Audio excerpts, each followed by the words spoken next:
Well, welcome back to Day 4 of the 12 Days of Trivia series, part of the Dog Days of Advent 2024. This is the One Idjit's Thoughts on podcast, and after all those titles, I barely have the energy to say I'm Paul Mackey, joined by my lovely wife, Darcy. Hello! So I left you with a fairly challenging category, though hopefully at least the individual answers didn't give you much trouble. We'll see. So, on to the answers first. Name the first U.S. president who was born in a hospital. I put Ronald Reagan, but I don't know if that's right. It's actually the one before him. Oh, really? Ford? No, the one after him. One after him. Ford. Oh, Carter. Carter. And yes, Carter. Jimmy Carter was born October 1st, 2024 at Wise Sanitarium in Plains, Georgia. His mother was a registered nurse who worked there. Interesting tidbit, Jimmy's mother Bessie was a nurse who also aided in the birth of Rosalind, Jimmy's future bride. Next up, we asked to name the famous explorer who died at Grinder's Stand on the Natchez Trace of apparent suicide in 1809. I said Captain Cook. Yeah. No? No, I didn't think so. It was the Corps of Discovery. You know them? No. They went from through the Louisiana Purchase after it was purchased. To the Great Northwest, looking for the Northwest Passage. Was it Lewis and Clark? It was Lewis. It was Lewis? Yes. I think Captain Cook's a better answer. Meriwether Lewis was appointed secretary to President Thomas Jefferson in 1801, and when the transcontinental expedition was proposed, Jefferson chose Lewis to oversee it. Then Lewis recruited William Clark shortly afterward. Lewis was known to suffer bouts of melancholy and was in deep debt, and early on October 11th, shots were heard by the innkeeper's wife at the inn called Grinder's Stand on the Natchez Trace. Servants found Lewis with wounds to the gut and the head. His history of depression and prior suicide attempts, along with the fact he wrote a will prior to his trip, all seem to point to the same conclusion. However, robbers were known to prey upon travelers on the Natchez Trace, and the sum of money loaned to Lewis for the trip was not found. And finally, if you're out Christmas shopping and you drop by the place called Dress for Less, what's the name above Dress for Less? It's Ross. It's Ross. Ross Department Store was founded in San Bruno, California, a suburb of San Francisco, in 1950 by Morris Ross. Morris Ross sold the store in 1958, and the subsequent owner expanded to 6 stores in the Bay Area. In 1982, those 6 stores were sold to an investment group that changed to the current discount format and began to rapidly expand the number of stores. Currently, there are 1,795 Ross Dress for Less locations, including 3 stores on Guam.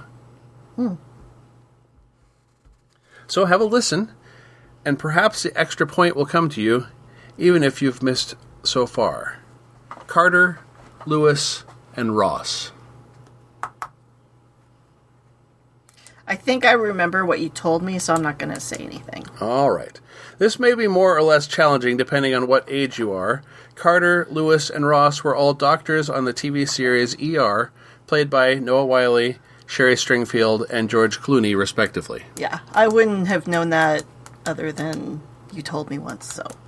Right. So, do I get that point or not? I don't know. It's up to you. You're everybody's grading themselves. I'm not taking certified score sheets at the end. I don't think I get to take it. So, Darcy told me this one might be too difficult, that I should scrub this quiz for one with a different anatomy. That may well be. Perhaps I should have looked elsewhere, but heck, my house, my rules. The total cumulative score you could have possibly achieved so far is 12 points. Dude, I got 3 points, man. I am rocking. But wait, there are bonus points available. Uh-oh. In those last few sentences, I put references to 5 other medical dramas. I considered saying you could only get the points by naming all 5, but I'm feeling generous, so you can get a bonus point for each show you identify, and I'll tell you which ones those are next time. You want to hear the sentences again? Yes. People can rewind cheater. you. People can rewind, you know. That's okay. Darcy told me this one might be too difficult, that I should scrub this quiz for one with different anatomy. That may well be. Perhaps I should have looked elsewhere, but heck, my house, my rules. Okay, yeah, I got him. All right, thank you. So, back in the day at Jack Mangan's Deadpan podcast, we had a regular bunch of us who hung out at the message boards, the Deadpanites, who all contributed bits, whether it be short clips, recurring segments, or in a couple of cases, full serialized stories. One of those stories was Questors from FPM, a serial with a cast of performers composed of Deadpanites, and the woman behind all of that joins us now remotely, the Deadpan ambassador, Amy Bowen. Hello, everybody.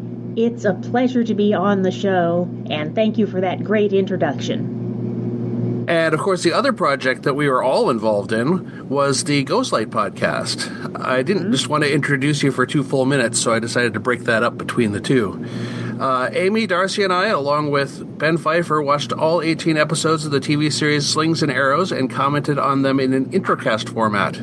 I think the podcast is still out there somewhere. So if you love Slings and Arrows, or get a chance to watch it, go check out the podcast. You did, yeah, it should be. You did host it the same place as all your other podcasts, didn't you? I did, although I've since moved on from that host. So. Oh, okay. Yes, now I'm hosted with Nimlas with Nutty. Oh, okay. This was before Nimlas. Okay. Yes, it was. Oh, okay. Well, I still have all my DVDs. That was a good time. It was. All right, well, shall we get into some trivia questions for this episode? Yeah, go ahead, stump me. Darcy thinks that they're all very hard. They are very hard, but I also don't have a great trivia knowledge. I just wanted to participate. So yes. Here I am. Joining in. All right, so the first question for today is, name the film that was the directing debut of stuntman Hal Needham.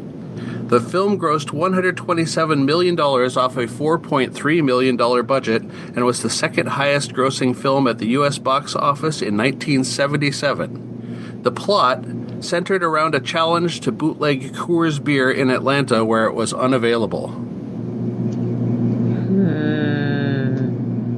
Interesting. I wasn't there. No. Of course. I'm having a hard time with that one. It was rerun a lot on cable and even on syndicated television with television edits. So, so that's the first one. Okay. And the second one is name the television series that has been produced twice, first starting in 2007 on the CW network with a sequel series of the same title starting in 2021 on HBO Max. I heard a rumor that both times it featured Kristen Bell in a pivotal but uncredited role. Uncredited, huh?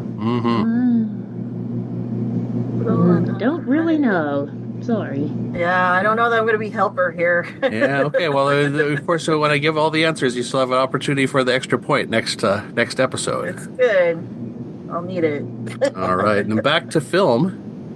Name a 1997 sci-fi horror film written and directed by Guillermo del Toro, in which a genetically engineered insect breed was created to kill diseased cockroaches.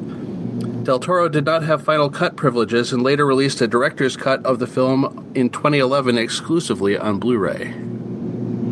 I do not know my Guillermo del Toro nearly well enough. So it's a bug? Yeah, there's the monster of the movie is a bug or a species of bug. A species of bug. Well, that's the monster of the movie, but you have to name the movie. In theory. And this one's not named after its monster. Or is it? I don't know. Sort of. Kinda, sorta. Hey, I'm making a guess that is Kinda, totally sorta. wrong, but you know. All right, that's a good guess. I got something. All right, so if you have gotten something out there in podcast listening land, then put those words together and figure out what might categorize them. And you'll get the extra point. So, Amy, you're joining us next episode for the answers. That's right. So I'm just going to say for this episode, happy hunting. Happy hunting. Happy hunting. You've been listening to the One Idjit's Thoughts On podcast, produced by Paul Mackey in association with Nimlas Studios. Any short clips of audio from shows is included under fair use for commentary purposes, and copyright for that content remains with its original copyright holders. The theme song is Too Good by Jack Mangan and is used by his generous permission. One Idjit's Thoughts is produced under a Creative Commons Attribution, Non-Commercial, No Derivatives 4.0 International License. You can find more episodes of this podcast and many other fine podcasts at nimlas.org. You can contact me by emailing idjitcastpodcast@gmail.com or commenting on episodes at nimlas.org. Let's make our own memories.